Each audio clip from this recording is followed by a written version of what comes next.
Hello everyone, welcome back to my channel. আশা করি তোমরা সবাই খুব ভালো আছো। অনেক দিন পর ভয়েস ওভার দিয়ে একটা ভিডিও তোমাদের সাথে শেয়ার করছি।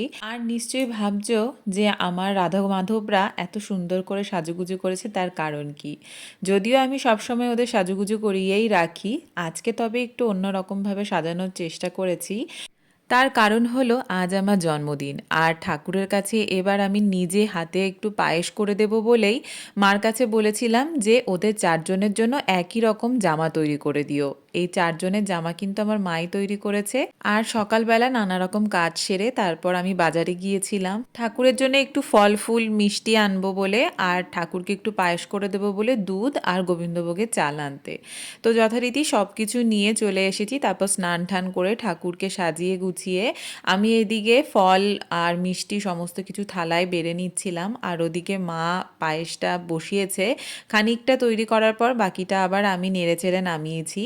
আর এবারে জন্মদিনে আমার এটাই ইচ্ছে ছিল যে আমার লাড্ডু, রাধারানী, আমার ছোট গপু ভাই, বড় গপু ভাই সবার কাছে আমি একটু নিজে পায়েস করে ওদেরকে ভোগ দেব। আর সেটাই করেছি।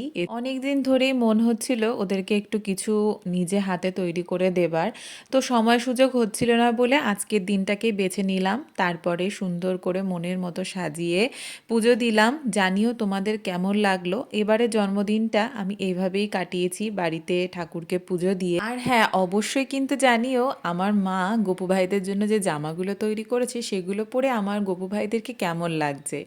আমার তো এত সুন্দর লাগছে যে ওদের দিক থেকে চোখ ফেরানো দেয়। তোমাদের কেমন লাগলো অবশ্যই কমেন্ট করে জানিও। আর যারা আমার চ্যানেলে নতুন অবশ্যই চ্যানেলটিকে কিন্তু সাবস্ক্রাইব করো। আর ছেড়ে যাওয়ার আগে লাইক, শেয়ার, কমেন্ট করো। আবার দেখা হবে নেক্সট মিনি ব্লগে। টাটা।